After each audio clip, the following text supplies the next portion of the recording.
Okay, this is Moshe coming to you from Israel in the Galilee. We're on the 28th of June. It's, I think, what is it, 7:51, about almost 8 o'clock. And it's still warm here in Israel. It's peaceful, by the way. No missiles, rockets, drones. It's 76, a high, 97, quite hot today. And then it's going to stay in the 90s probably for months. Oh no, it's talking about a week from today, it's going to go into the high 80s and then back to the 90s. Yeah, it's going to be, as long as we stay under 100, it's nice enough anyway. We're used to hot weather here. Um, okay, what we're going to cover today is Trump's latest threats on Iran, Israel's threats on Iran, which are like soft implied, they're threats, but we're going to go through it. I'm going to read you a number of statements that Trump has made recently, official statements where there's no debate as to whether or not he made them. And we're also going to talk about what the Ministry of Defense in Israel is intending to do with Iran in the future, and that is not very peaceful sounding. And now Trump is saying there's likely to be, or implying there'll be a peace ceasefire peace deal with Hamas in a week.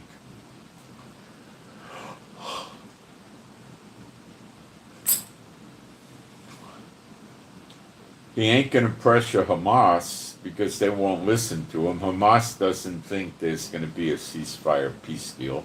The negotiators don't think there's going to be one. Netanyahu doesn't think there's going to be one, as far as I could tell. And the only one who seems to think about it is Trump.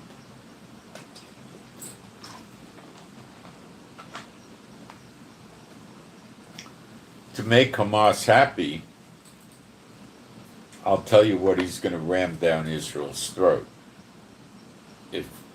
Now, I don't know if Netanyahu is going to do this or not. You see, you got to be prepared for the fact that Israel and Trump are going to have a falling out because Trump's just taking advantage of us too much. And you watch, Hamas could likely be it. The Iran thing's not really over. Okay? And we'll get into all this during the broadcast, but Trump curiously said the Iranians insulted him again, and then he turns around and says, well, I ordered everybody to stop work on lifting the sanctions for Iran. So this Trump was actually so into making believe there's a peace with Iran that he's lifting the sanctions off of Iran? This guy's in Gaga land, you know?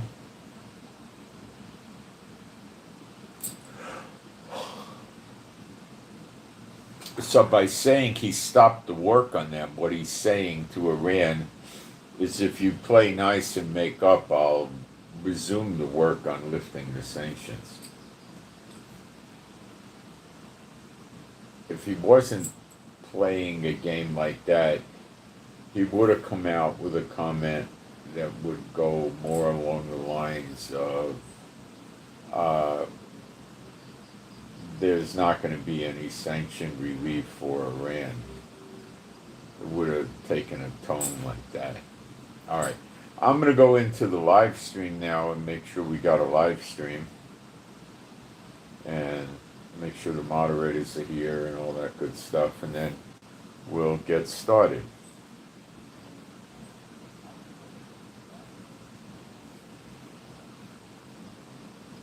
We got sound and picture. Someone is saying Iran will never hold up to their promise. Oh, I'm rather certain of that. we're getting mysterious drones as of yesterday in Israel that we suspect is from Iran. We take them down. No, Kamala and Biden would be worse, but you see, because we know and agree that Kamala and Biden, Kamala as president or Biden as president, is terrible, okay? But you have to understand that Trump's another kind of terrible. They're not the same, they're different, but Trump is not going to do America any favors. He's going to make massive international trouble for America. He already has.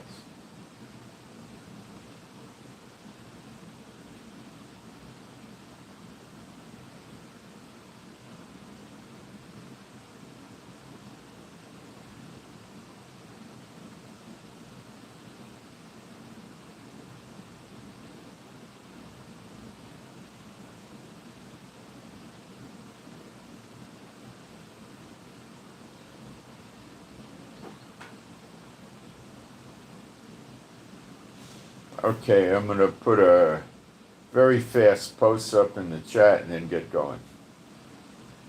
And I do answer questions as best I'm able. If you want to put questions, you can put them up in the chat. And I do get to them. Sometimes it takes a little while, but I do get to them.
Path to digital currency. Yeah, Trump is heading for digital currency. There's no doubt about it.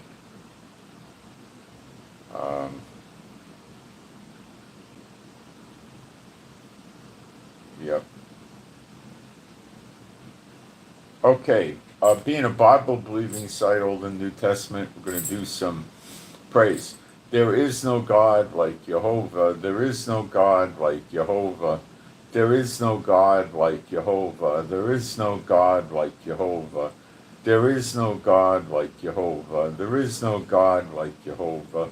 There is no God like Jehovah. There is no Messiah like Yeshua. There is no Messiah like Yeshua. There is no Messiah like Yeshua. There is no Messiah like Yeshua. There is no Messiah like Yeshua. There is no Messiah like Yeshua. There is no Messiah like Yeshua. Okay. So let me start reading you some of the things that Trump has been saying. They're rather frightening in some respects because it makes me wonder what the heck is going on with this guy. You know, first we got a few prayer requests. Very quick, we'll go through those.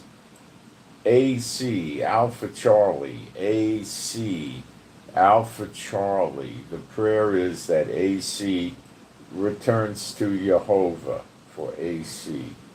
Next is JG, Jack Girl, JG, Jack Girl, JG. Prayer is that finances improve and peace in the house. So JG, Jack Girl, prayer request is finances improve and peace in the house. Next, NM, Nancy Mike and EM, Echo Mike. NM, Nancy Mike and EM, Echo Mike. This is tossed salad whole enchilada, not a prayer request. Tossed salad whole enchilada for NM and EM. Nancy Mike and Echo Mike. Okay, that's it for prayer requests. If you would like a prayer request or a toss request, just put it in the live stream. Give me the initials of the person you want the prayer for. It's more private, and we'll put it out to everybody. Okay. This is rather troubling about Iran. Dozens of Jews in Iran have been reportedly arrested over the past few days on charges of expressing opposition to the regime or supporting Israel on social media. So if they're making posts on social media as a Jew in Iran against the regime in charge of Iran, and pro-Israel or pro-Israel, they get arrested. So we're talking about potential hostages here, is what you should read into this. But I don't think it'll go anywhere. It could happen. I don't think so. Also, they're arresting them for the Jews in Iran are being arrested for having contact with relatives of theirs that are in Israel while the war was going on. So I guess their suspicion was that these Jewish people living in Iran were giving their relatives intel about the war, damage or Iranian deployment of resources, and they're getting arrested. So it's basically a witch hunt on Jews, with a slight provocation required. They seem to be working on some objectivity, like there would have to be some sort of contact with the people in Israel, so that would be an email or phone call or something like that, or social media posts. So it's not 100% just, hey, they're Jews, let's bring them in. Are they getting tortured or waterboarded? And I don't know. I don't really have idea.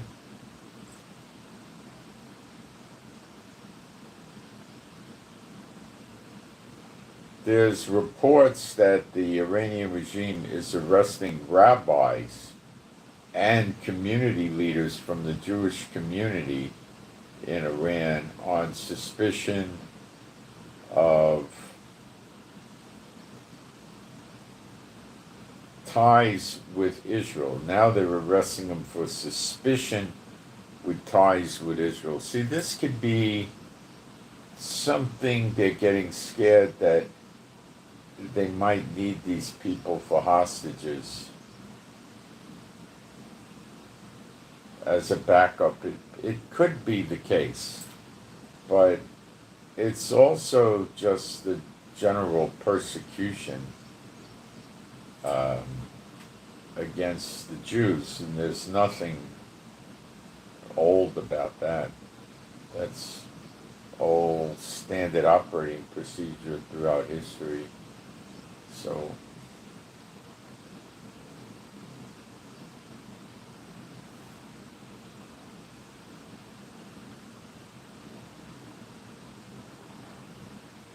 trying to delete these as we go, so I know I covered them. And this is pretty serious, but I don't think Trump or Israel has spoken to it yet. Possibly Trump might, but I doubt it. Okay, now here comes some of the troubling things that Trump has been saying. And believe me, they're extremely troubling. Trump is causing a lot of conflict in the world by stating things to be factual and real when they're fiction. He makes it up, lies. Now, the big question is, does he know he's making it up, or is he just saying it because he's believing his own cock and bull stories? Trump said Netanyahu agreed to a Palestinian state in a conversation that they had, and then Netanyahu says that there never was such a conversation where he agreed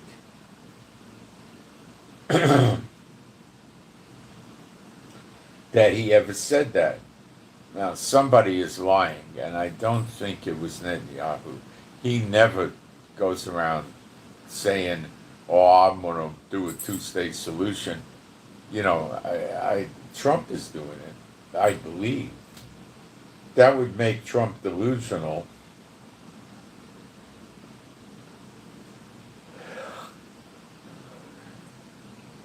It also begins to pit Netanyahu against Trump.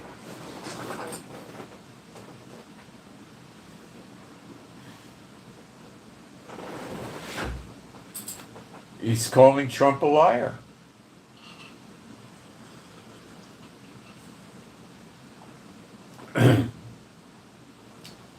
Trump could ignore it or retort back at Netanyahu, or Trump doesn't like people calling him out as a liar.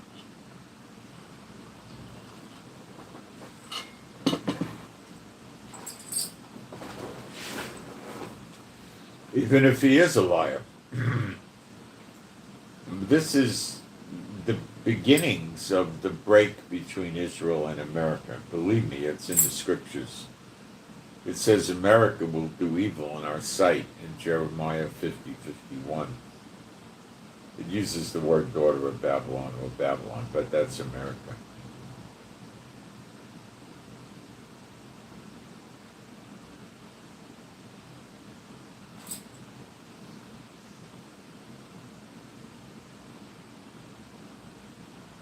Now you could say, well, maybe Netanyahu's lying. Okay, Netanyahu's lying.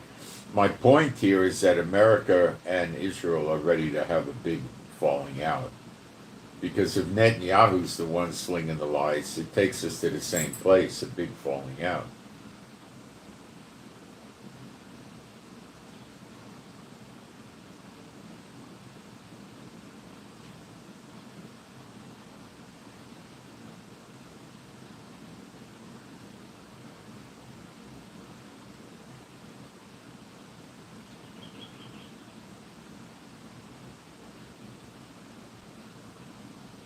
I'll just review this. Trump said the suspension of sanctions for the Iranians or on the Iranians after the supreme leader speech. This shows us more irrational policy changes where Trump is pivoting, every day he's changing important policy decisions and statements. This is not a good thing. You can't have a president with gross inconsistency and flip-flopping. You can't.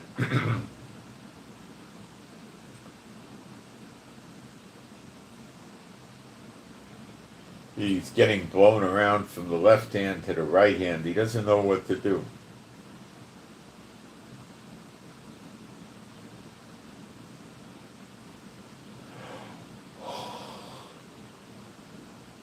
The generals in America the CIA, the NSA, the Congress, they're well aware of this, and they know they got a problem. Trump's very scared about a lot of things right now.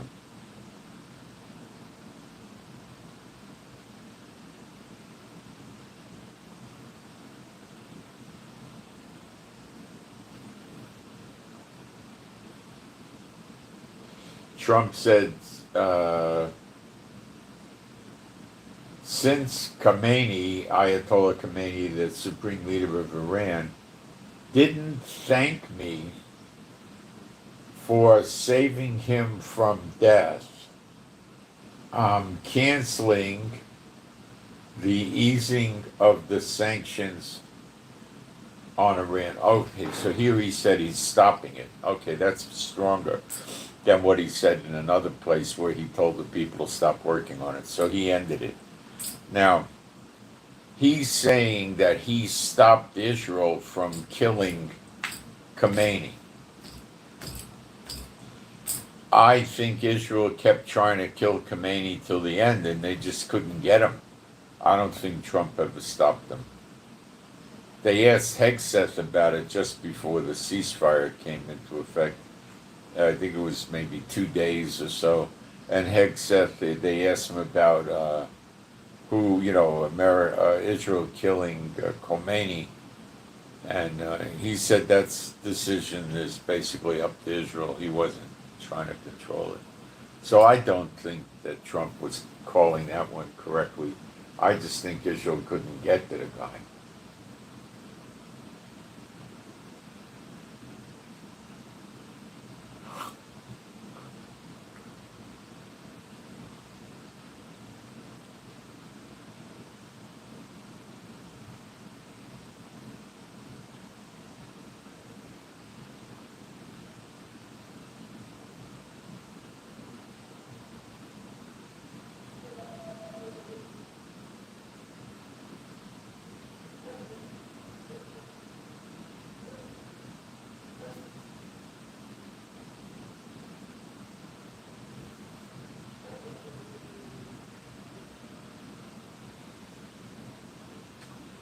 President Trump went off on Iran's supreme leader Khamenei for a false victory claim.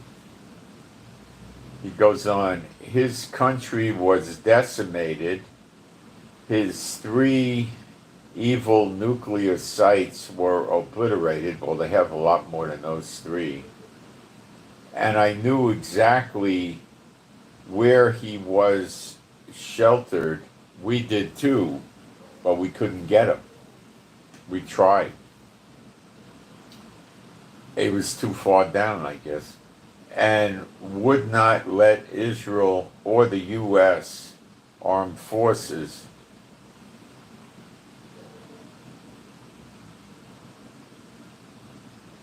kill him. And he says the U.S. forces are the greatest in the world. And he says that we wouldn't let the U.S. or Israel terminate him. Well, he did know where he was because Israel knew where he was, but we couldn't get him. He was too far down. He doesn't want to say that. Curiously, Iran's not making any live appearances, the leader, Ayatollah Khomeini. And that's a concern for a lot of Iranians and people in general. He's making pre-recorded statements, not live. So what's up with that? We don't know. He could still be hiding. He could be injured. He could be insane. He could be dead. He might have got killed by our bombing. He might have got killed by his own people or the opposition. I have no idea yet. It'll come out eventually.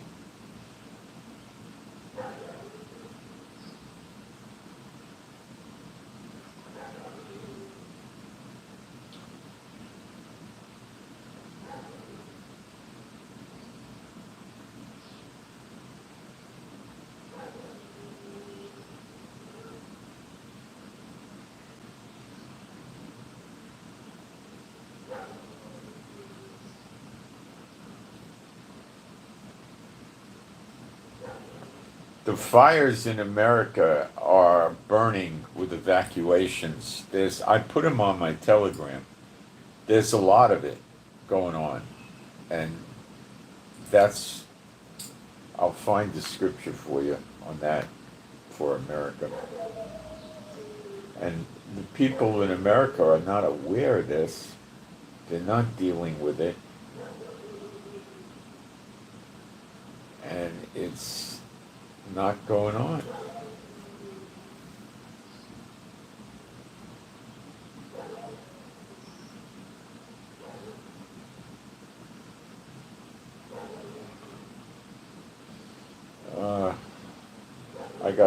Still got troubles with this thing. It ghosts at the bottom. If it gets close to my abdomen, it ghosts and switches like I tapped the screen or something. It's very annoying. But I got rid of the typing problem by getting the protective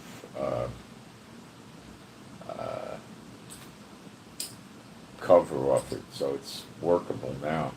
Jeremiah 51:7 says, they tried to heal her, but she was not healed, pertaining to America. Well, they might be trying to heal her from America or something, or with Trump.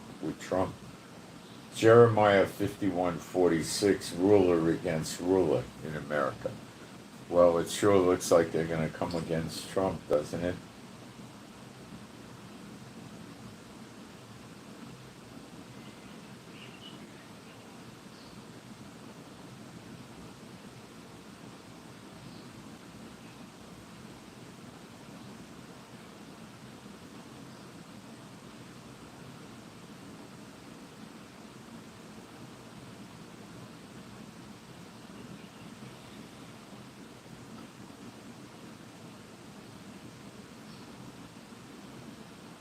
Jeremiah 51:24. I better read that to you.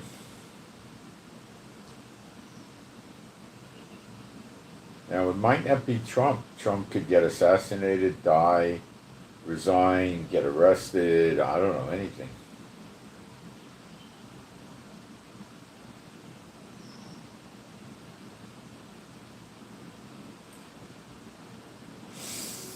And I will render unto Babel, or Babylon, in the Hebrew it's Babel, and to all the inhabitants of Chaldea, that's America, all their evil that they have done in Zion, in your sight, saith Jehovah. So he's going to render unto America all the evil that they did in Zion, which is Israel, in our sight. I believe this generation. And the word for sight is ayin, which means eyes. So it's saying right in front of you.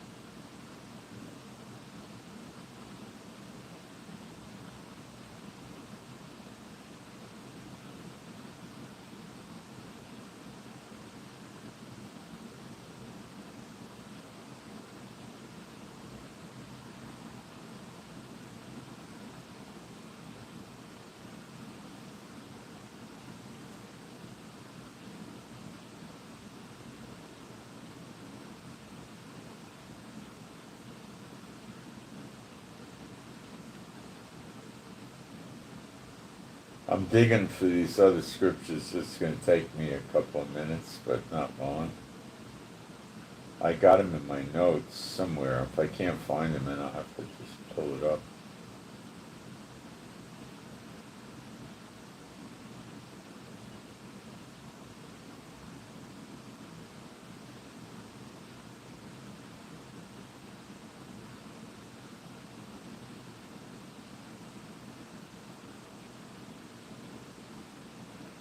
Jeremiah 50, verse 32.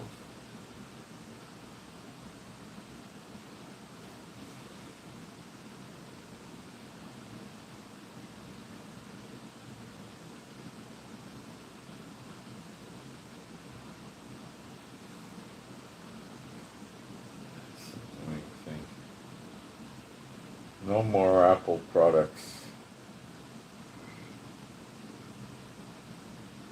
Jeremiah 50. What the heck happened there? This thing's still not so easy to use. Jeremiah 50.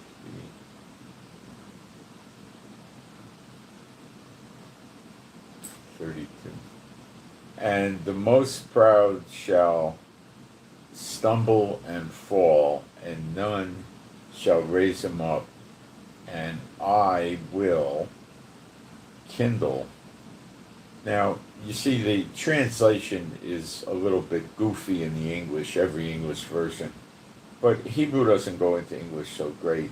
So it has the words, and I will kindle. It has 4 words, but there's only one in the original Hebrew, and that word is yitzat, Strong's number 3341, which is to set on fire, basically, kindle or burn.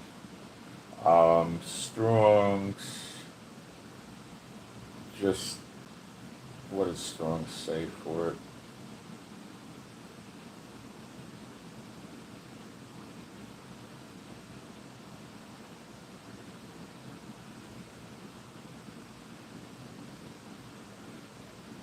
Burn up, set on fire. That's really it. And that's how America gets it mostly. Other bad things happen, but that's what really destroys it. And then when you read later on the waves wash over America, that's probably to put the fires out when you think about it, because the animals are going to be living there. Now I got to go back because this thing made me lose my place because I closed it. No more of these stinking Apple products. They're so obtuse and unfriendly and not intuitive anymore.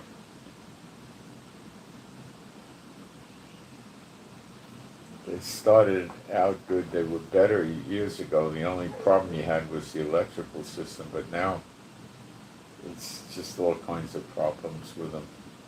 Electrical problems with the charging mostly. You got to keep changing the chargers.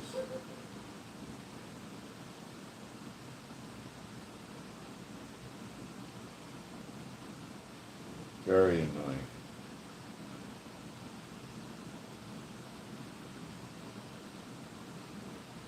I used to really like them, but no. Learned my lesson with them.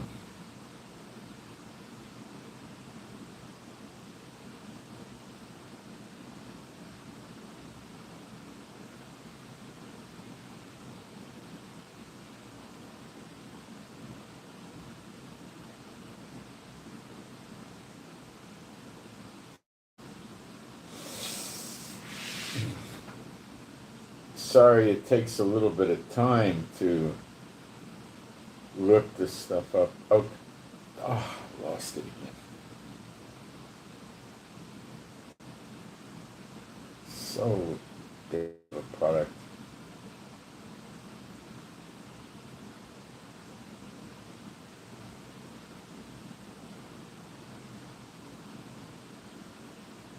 The Samsung tablet doesn't give me any of the problems like this, but I preserve it just to use it for the broadcast. I don't want to break it or something like that, and then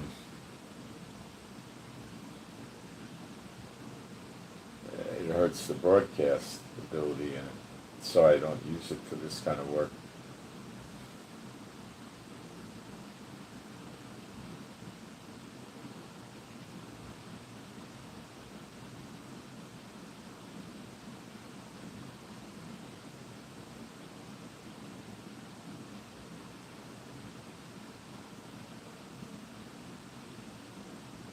Jeremiah 51:32 and 58.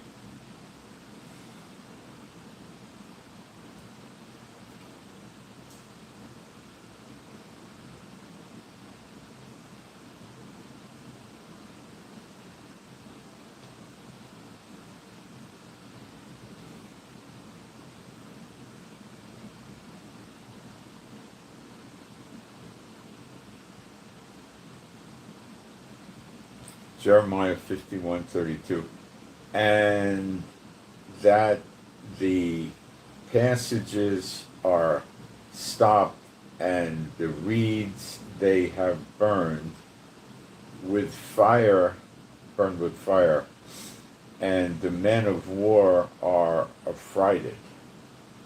That expresses the fires, and then we drop down to 58, and you get more of it, with better detail. 58. Thus saith Jehovah of hosts, the broad walls of Babylon shall be utterly broken. Now, the walls broad can mean long. And they got about 2,000 miles of walls between Mexico. They don't have any walls with the Atlantic, the Pacific, in general, the water in the Gulf of Mexico, or with Canada. It's just Mexico, so that's what it is.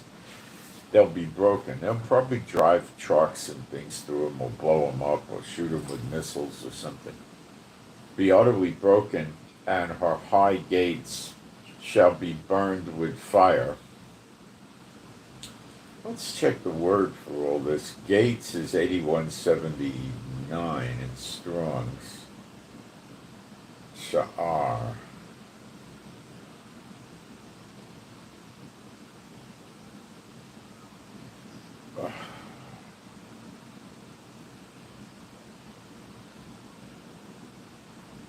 Let's go back and get it with Strong's. Strong's is the better of the translators here. Not that he's perfect, but he's a lot better than the others. And he's not all that bad either. An opening, a door, or a gate. It also can mean a city, according to Strong's.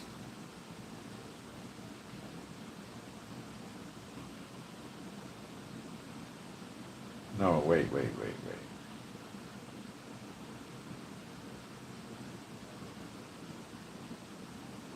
Strong's also says it can mean a city, a gate, a city, door, gate, or a port. It could be a port or a city. You see, the translators, you can't translate the Bible correctly if you don't know the prophecies correctly, and they don't know the prophecies correctly. So what does it say here? Her high gates. Let's check the word for high. Gaba.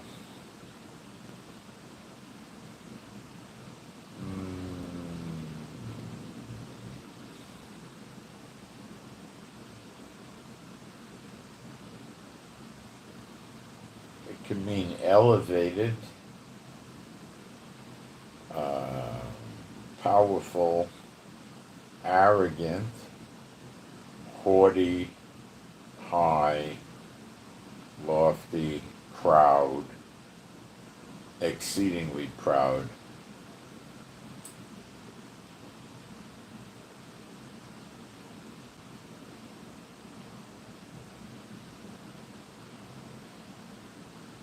So I would say her proud cities shall be burned with fire. That makes a lot of sense to me. And the people shall labor in vain. That means they go to work and they build houses and businesses, which is what they do now, and they're never going to get the use out of these things. And the folk, and in vain, and the folk in the fire, and they shall be weary. Well, that's what happens to us. We're weary here in Israel. I'm bouncing back, but we all were stressed and weary from the Iranian war, especially, and before that was the Gaza war, before that was the Hezbollah war. It's taken its toll on Israel, believe me. So, that's that. Let me go into the chat.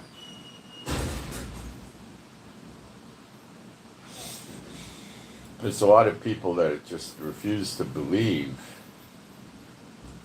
that America is the daughter of Babylon, and I can't help everybody. I do have in the live section of my YouTube videos, you could find several videos I did. You'll have to hunt around about the daughter of Babylon. Yeah, please hit the like button, guys. It helps a lot. It takes 2 or 3 seconds. It's not really a big ask, is it?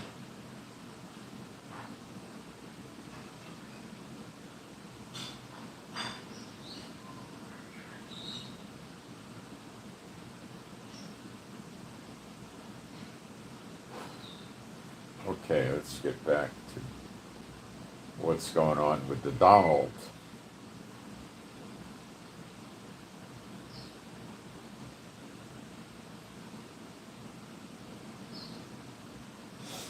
So earthquakes are up and the fires are very up in America.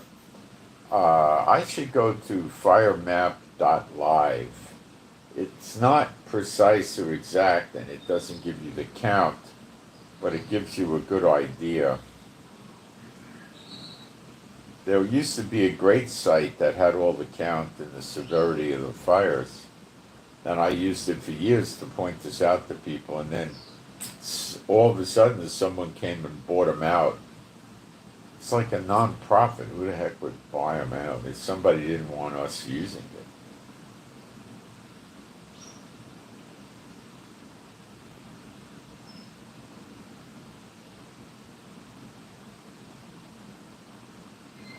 Oh, I said, where'd the fires go? And it's because I wasn't looking at America. What the heck am I looking at?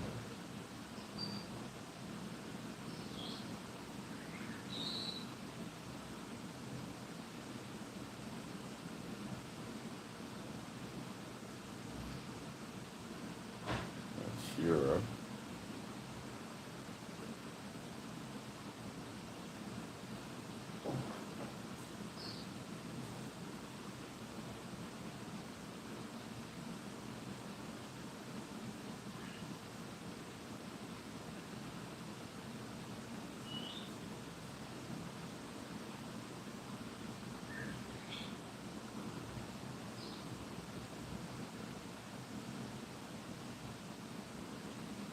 I wonder if this thing just became unusable. I can't find America here. Why?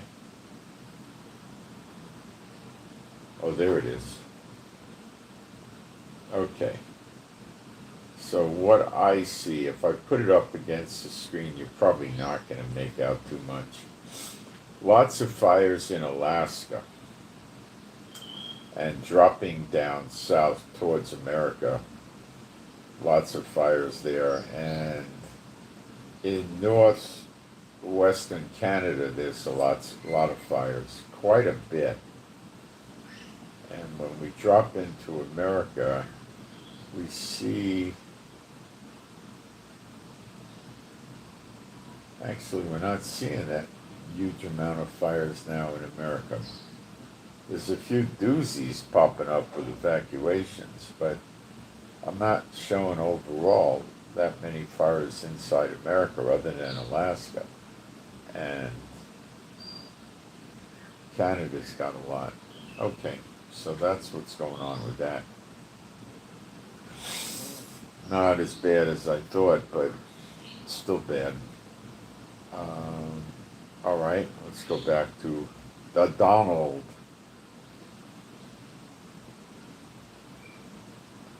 So I put in my Telegram reports about some of the fires and also earthquakes and volcanoes, which are all up.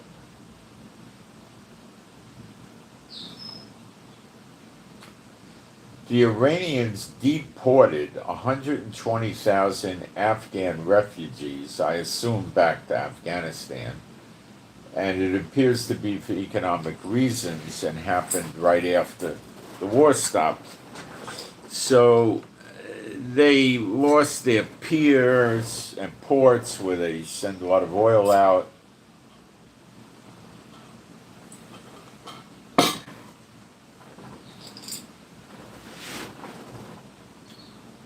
They're in trouble economically with the sanctions and all of this, so they shipped them back.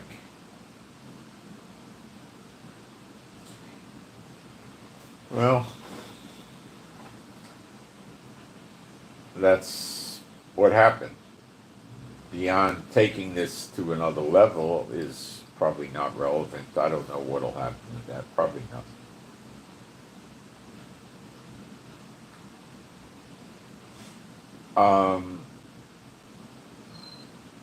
Netanyahu is expected to go to America in the second half of July. That's what it stands to be now.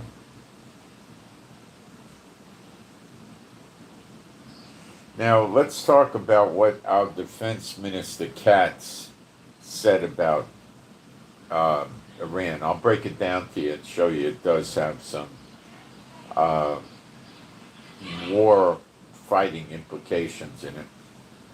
I have instructed the Israeli Defense Forces to prepare an enhancement plan against Iran that includes maintaining Israel's air superiority over Iran. Now, what this means, to maintain their air superiority, it means that we have to destroy anti-aircraft systems being set up in Iran, or if Iran gets advanced fighter jets from somebody, they have to be destroyed as soon as possible before Iran pilots can start using them. Now, when you do this, do you think Iran is going to sit still or launch more missiles? Well, they're going to launch more missiles and drones at Israel. That's a given. And that'll fire the war up again. Okay? Moving forward.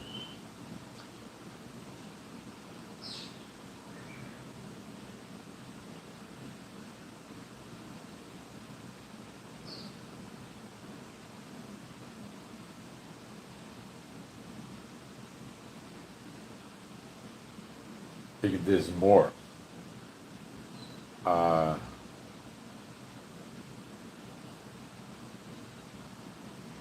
Then Katz goes on to say, preventing nuclear advancement.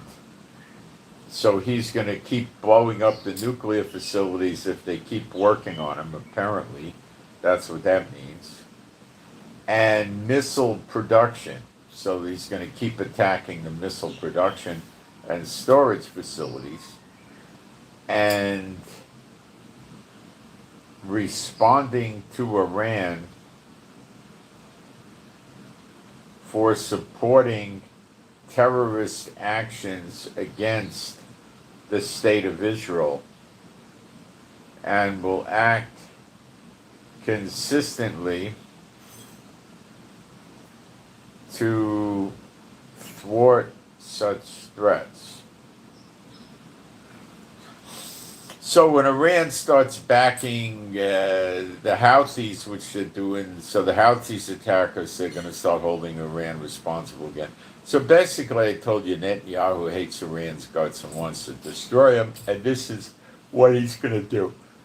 It'll look like what we do in Gaza, Lebanon, and Syria.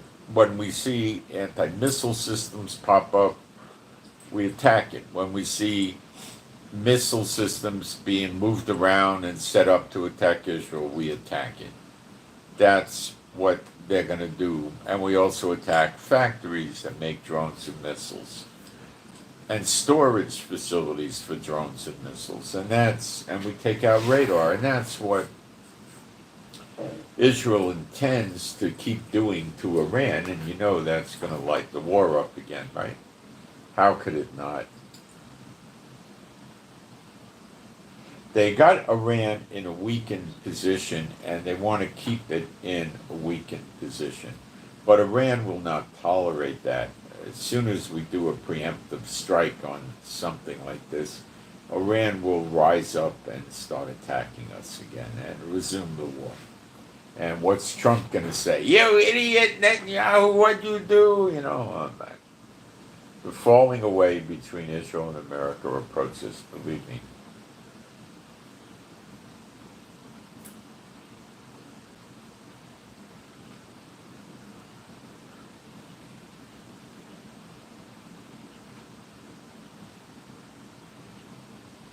It goes on to say from Katz, I suggest that the toothless head of the snake in Tehran understand and beware Operation Rising Lion was just a preview of a new Israeli policy after October 7th.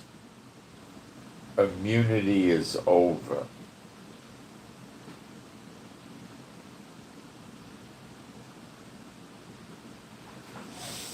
Now, I got an admission, I believe, out of Israel about the missiles being guided with an optical system. So it looks like that's really what happened. Maybe.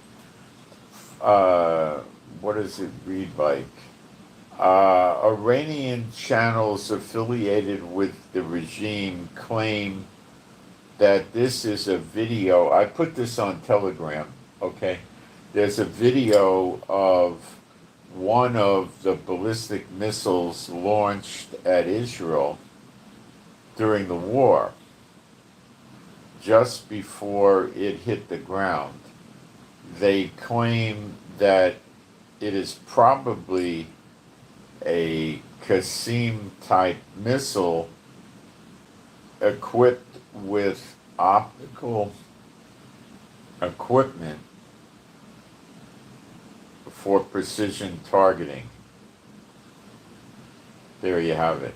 So it's probably an optical system then, because they have pictures of the thing hitting the Haifa port area, or trying to hit the Haifa port but getting near there or something, and you see it. So it's a pretty sophisticated missile.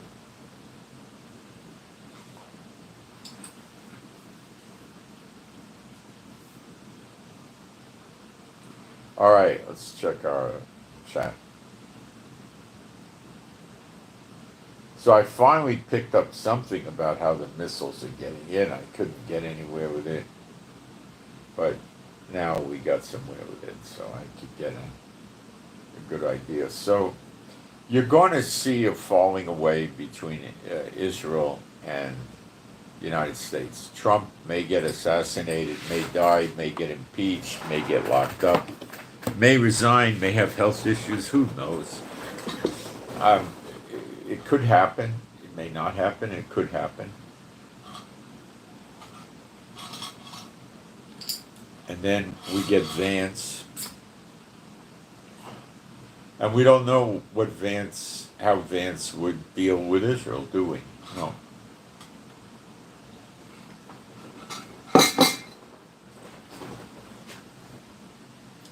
All the guessing about how Vance would treat Israel is what's called a priori when you study logic, and it means before experience. It's just speculation. You don't really know until he's seated on the throne in the White House how he behaves. Right now, his job is to mimic what Trump wants. That's what vice presidents do. They don't oppose the president. Vance's theories about political life probably run along the line of Trump being too old to continue and get reelected next election. He's about 80 now.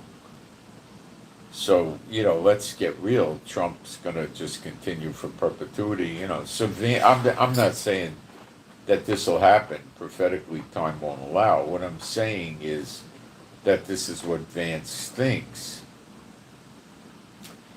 And if that happens, then he can run for president with the endorsement of Trump and the Republican Party. And if it looks like something like that's going to happen, in the final year or 6 months of Trump's presidency, there'll be lots and lots and lots of public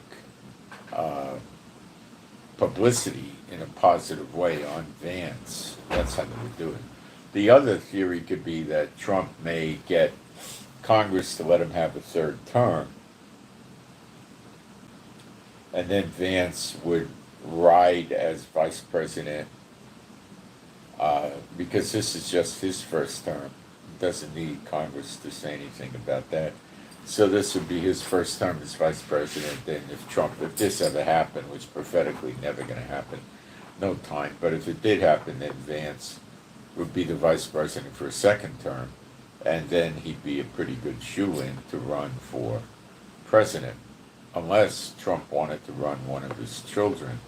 But that would be basically saying that Trump would make it to like 88 or something.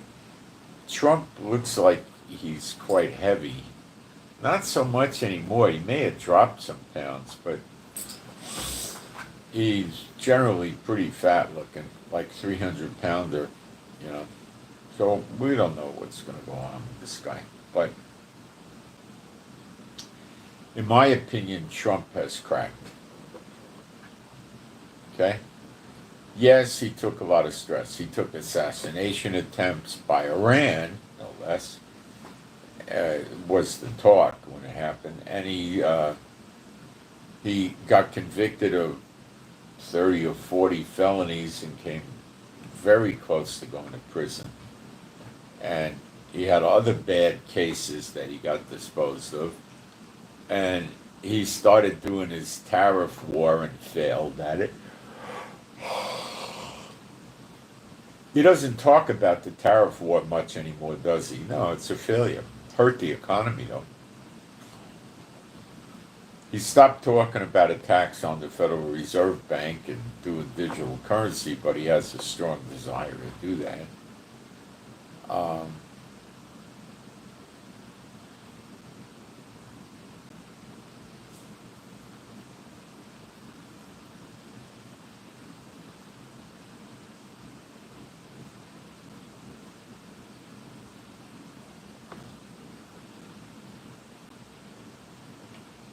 Trump's not getting along with Putin so well over Ukraine. He's not getting along with Zelensky so well over Ukraine.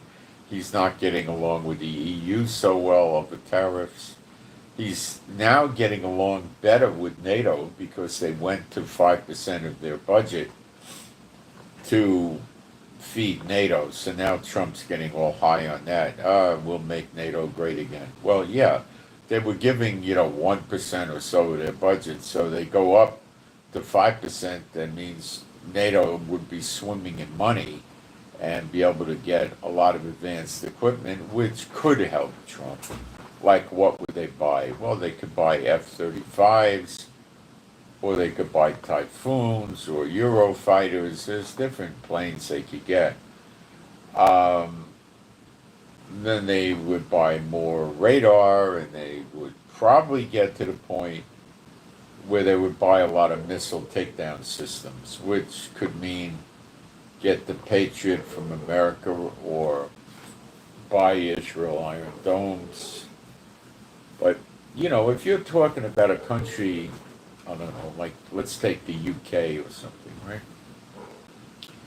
How many Iron Domes would they have to buy? Well, probably 300 launchers, not missiles, launchers. Would they do it? I don't know. I don't think so. That would mean they could put a bunch of launchers up at each city that's interesting to them, and their ports and their piers. They wouldn't have a lot. They'd put two launchers up, maybe three in a big city or a port or a pier or an airport, military base. Israel's been making these Iron Domes for many, many years. And we have a lot of them.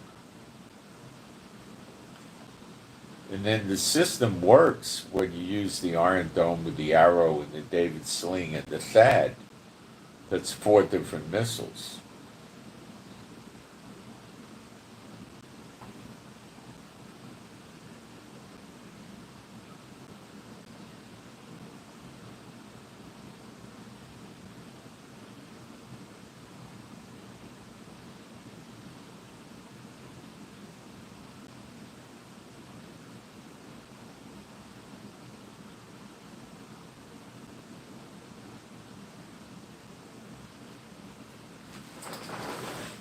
So this is a big thing for them to defend. So what are they going to do? I don't know. Get offensive missiles? They're definitely going to buy jets, okay? Are they going to buy a lot of tanks and stuff? I don't think so. We're not seeing a lot of tank warfare, you know.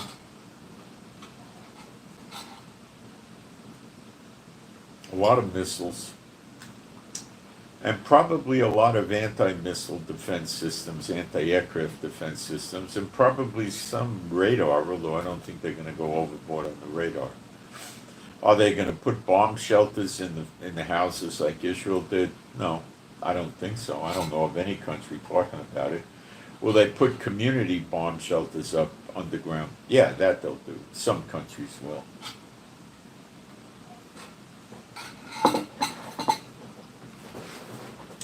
They also have adaptive bomb shelter deals going on. I'll explain. In a lot of countries where they have an underground subway system, okay, you get on an escalator and you ride it down, and sometimes it's pretty good amount of distance, like, 60, 100 feet down. Okay, that's got concrete and reinforcement over it, you got the sidewalks all the way on top and all that. So when the people are in these shelters, are they pretty safe? I would say so, unless people are dropping bunker busters. Now, if they're dropping a 5,000-pound bunker buster, that's going to penetrate 60 feet, blow up. Well, that might, if you get 2 or 3 of those, and might collapse the subway station, or it could be a train station. People could even go into a tunnel for cars that's deep. Okay, just stop the traffic and go in there and sit down on the ground. But I'm talking about a 5,000-pound bomb. That requires aircraft flying over and bombing, which means the European countries are going to launch their planes, and you're going to have dogfights, and their anti-missile systems are going to fire at the plane. So you got a way more adversarial environment for planes in a lot of the European Union compared to Iran, who had older anti-aircraft systems. What Iran did is they went for offensive missiles, not caring what happens to their population. Truly, they don't care.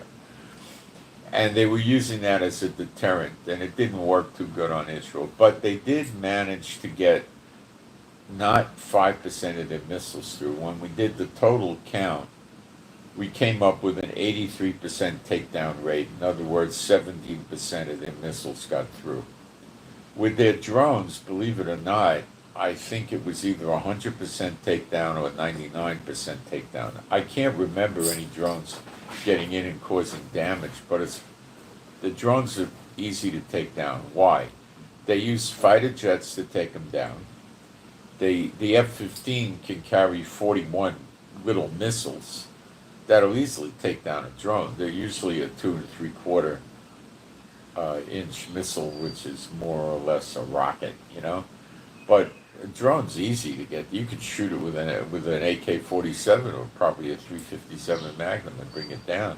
If you could hit it with a pistol, it's not easily done. But if the thing's flying low, you could hit it with shotguns,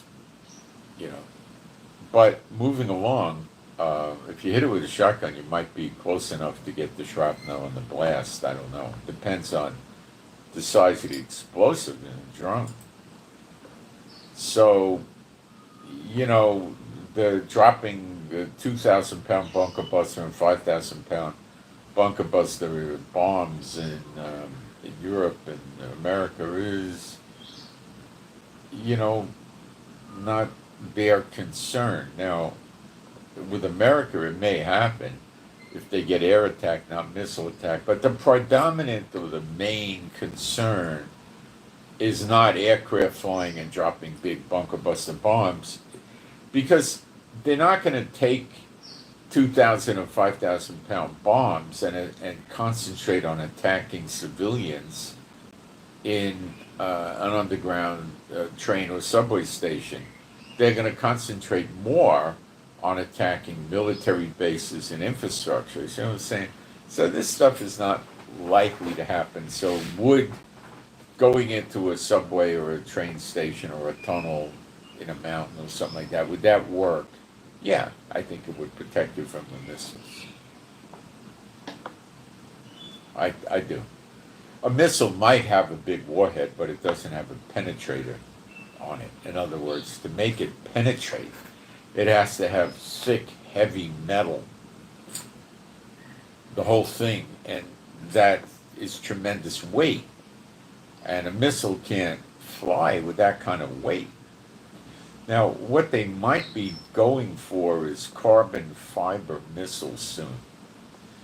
They're making a lot of expensive cars with carbon fiber, like, Porsche, Ferrari, and things like that, Lamborghini, and it seems to be a desirable thing to take your exotic car and get rid of the metallic fenders and hoods and trunks and put the components in there, the doors, etc., out of, this fiber stuff, carbon fiber, whatever they call it.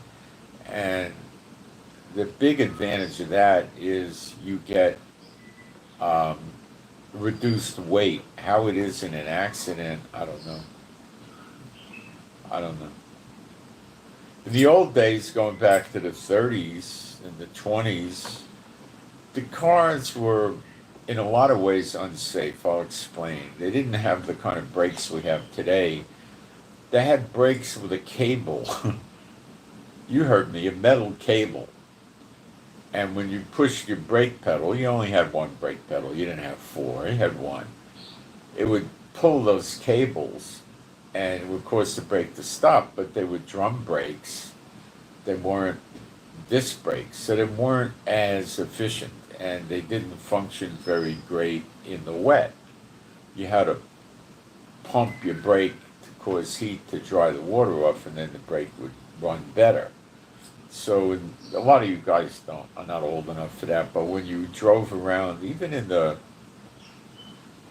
through the 70s, many cars were drum brake, and when they started with the disc brakes, it was only the front brakes that were disc brake. Now they're pretty much four. Much better. So that's one of the deficiencies they had in the 1930s and the 40s cars, was the braking. Then comes the tires. The tire rubber wasn't anywhere near as effective as it is today in terms of gripping and holding the road. Many of the tires you buy today are not that good, but they're much better than they were 60 or 80 years ago. In the 60s, we started seeing people get away from tube-type tires to tubeless. I'm not exactly sure anymore why the tubeless is that much better, but it is. It could have heat buildup, I'm not so certain. When you had a flat tire with tube type, what happened is a nail or some pointed object penetrated the rubber, got into the tube, the air came out. So what you would have to do is take the tire off the car and then get the tube out, and then you had a kit with patches where you put a patch with some kind of special glue or heat over the tube, and the patches were usually pretty good. And then put the tube back in the tire, and then you'd sit there with your bicycle pump, which is a tire pump, and pump it and pump it and pump it until you got it hard enough, and then put the tire back on the car. And it was a tedious job, and you got going. Now, they did have spare tires, too. So what a lot of people did is they put the spare on, and then they just took the tire with the tube with the puncture to the service station, and they either put a new tube in if you wanted it, or if you wanted to go on the cheap side, they would just patch it, whatever you wanted to do. Bicycle tires back when I was a kid worked the same way. Now, I don't know if they do today. I haven't owned a bicycle in many decades. I have no idea how they do it today. If they use tubes or tubeless, probably a tube, I don't know. So anyway, that was a deficiency with the cars. The handling in the cars was not so great. I don't know if they used rack and pinion steering back then. I believe they used what was called worm and roller. Not as precise, not as good, not as desirable as rack and pinion for sure. So rack and pinion was a much more desirable type of steering. And a lot of the foreign cars had that even in the 50s and 60s, and then American cars started getting it. So the steering was not so great, but that wasn't a big safety feature. Of course, they had no seat belts in the cars. Okay? And so the braking was not so great because you had old style drum brakes with cables, and you had to keep adjusting the cables, because if they weren't in constant adjustment and you hit the brake pedal, the cable for your left front tire may be loose and it wouldn't grip as well as the other three, and it could cause the car to pivot if you smashed the brake. It wasn't such a great system, but the metal on the cars, if you go to an auto museum and look at it. Now, when I was a kid, there were cars from even before World War II was still out on the street. There weren't a ton of them, but you saw them around.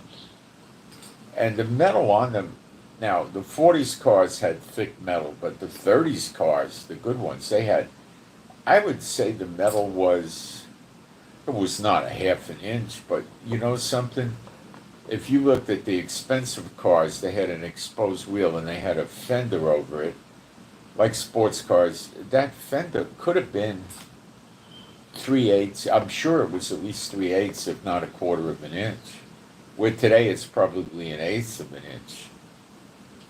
Now there was a limit because the more thickness to the steel, the more weight to the car, and that made the braking harder, and the mileage was worse, and the springs got more wear and tear, which means the suspension wore out quicker. But when you had an impact, an accident, you had that heavy steel,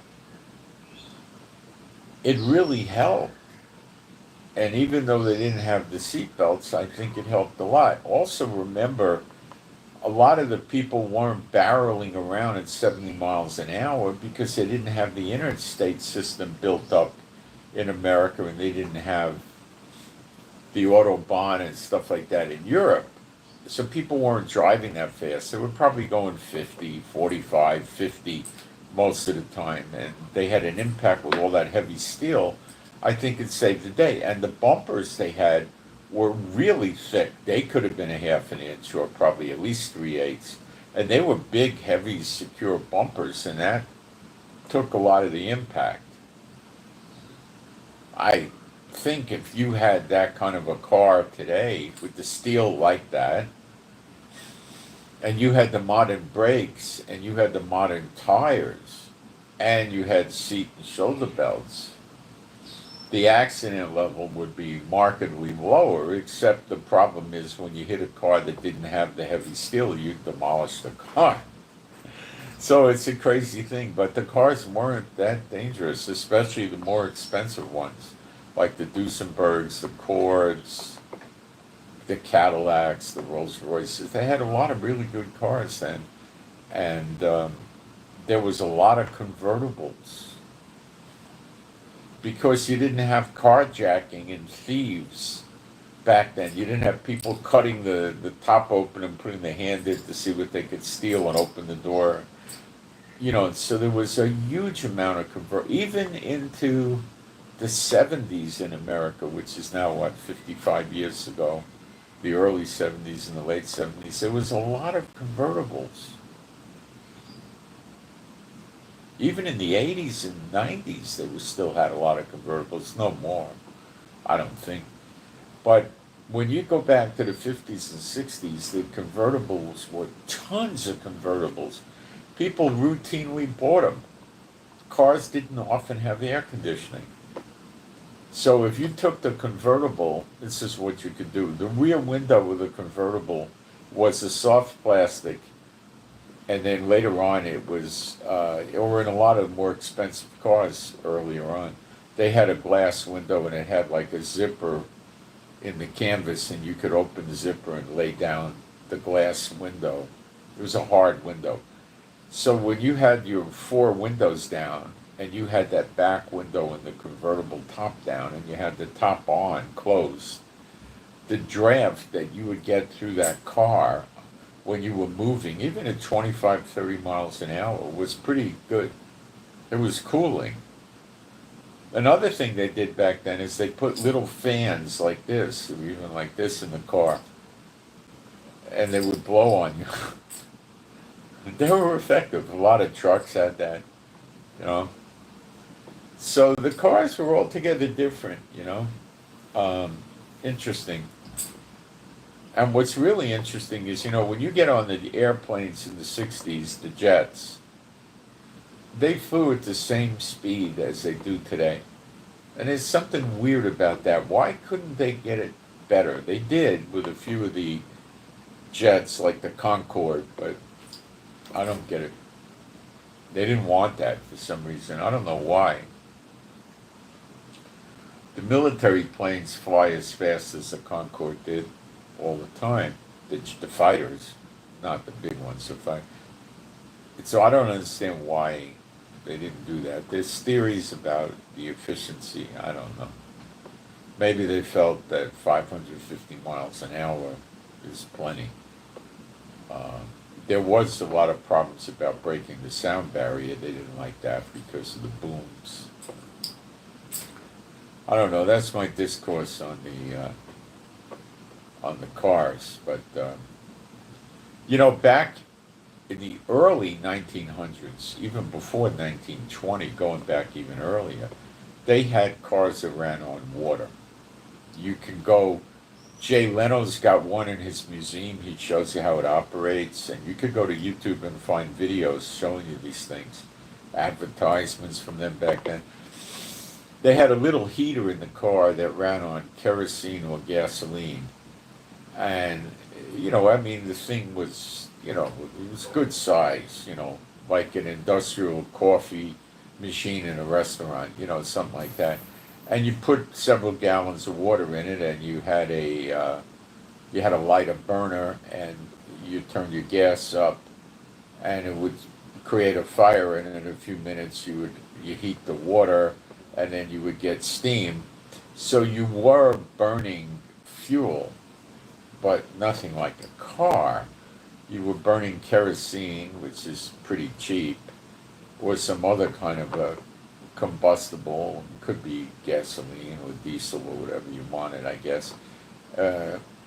And probably not diesel, it would be gasoline or kerosene. And you would turn it on. Now, you didn't need high octane. You didn't need it to be pure. Cheap junk kerosene, probably today, you know, $1 a gallon, or maybe 20, 30 cents. I don't know, it'd be really cheap. It wouldn't be expensive because it didn't need to be any high quality. You were just burning it up. And it would burn the water. It would burn under the water tank and create heat, and it would create steam, and that's how you ran your car. Then when you needed to refuel, you could put a jerry can of water in your car that was 5 or 10 gallons, and you get that way. You could run out of water, you could put that in. How hard is it to find water? Not that hard. Find somebody with a hose and ask them if you can fill your tank up. Yeah, what do I care? Go ahead, you know. And and you know, if you needed to carry kerosene, extra kerosene with you, you could, you know, have a jerry can of that too. But you probably would ride around all day and maybe burn 1 gallon or something like that, you know, or 2 gallons for the whole day. I mean, it was pretty darn cheap, and that got done away with. And even back before 1920, they had electric cars. Do you know that? Go to YouTube, look it up. You'll see pictures. Jay Leno's got them. They worked. People were plugging them into the electricity in their house. And now, if you lived in a rural area where there was no electricity in your house, well, you had a problem. Then you probably wouldn't be buying electric cars in those places. It was really for the city. How long they ran on a charge, I can't remember. Probably pretty good. You know, it would be a battery. It had a battery in there, and you're charging the battery, and then the battery powers your electric car. Now, back then, electricity was dirt cheap. Okay? Dirt cheap. I remember in San Francisco, in the late 70s, I had a not so small apartment. It was probably 600 or 700 square feet or something, maybe 600 or something. I don't know. It was a good sized apartment. It could have been 700 or 750. I don't know. It was decent. It was an old Victorian, and I ran heaters periodically, and didn't have any air conditioning. San Francisco really doesn't need air conditioning. And I used to get electric bills that were like $9 every 2 months. Look at what it is today. So you can imagine back in, let's even go 1920, people were probably getting bills of for their electricity, for the whole house, maybe $2-3 a month or something like that, maybe less, maybe $1. So it's interesting how far they make us think we've come, but did we really come that far? When over 100 years ago they were using electric and cars running on water. Hydrogen cars, I think they were calling it, or something. H2O has hydrogen in it. And now people are raving, the Tesla is so state of the art. Over 100 years ago they had electric cars. All right, let's see what's going on in the, I hope you enjoyed my little discourse. Let's see what's going on in the chat.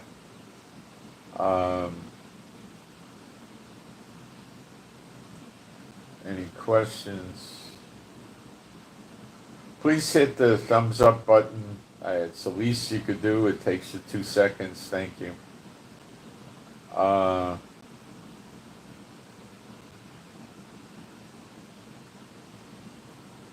it's not nighttime here, it's daytime, and right behind the device I'm looking at is a huge window, and it is bright out, and that's one of the reasons I keep the sunglasses on, is to stop the reflections from the screen and the window. So thank you for hitting the thumbs up button, and I'll keep you guys posted as to what's going on. The thing with Iran is not over. Please pray for me and my wife for our peace, safety, protection, joy, healing of our bodies. Pray for our finances. Pray for our animals and pets to be happy, healthy, and whole. They're all rescues. Pray for the peace of Jerusalem. And I send my Shabbat Shalom to all those who love Yeshua HaMashiach. And I'm out.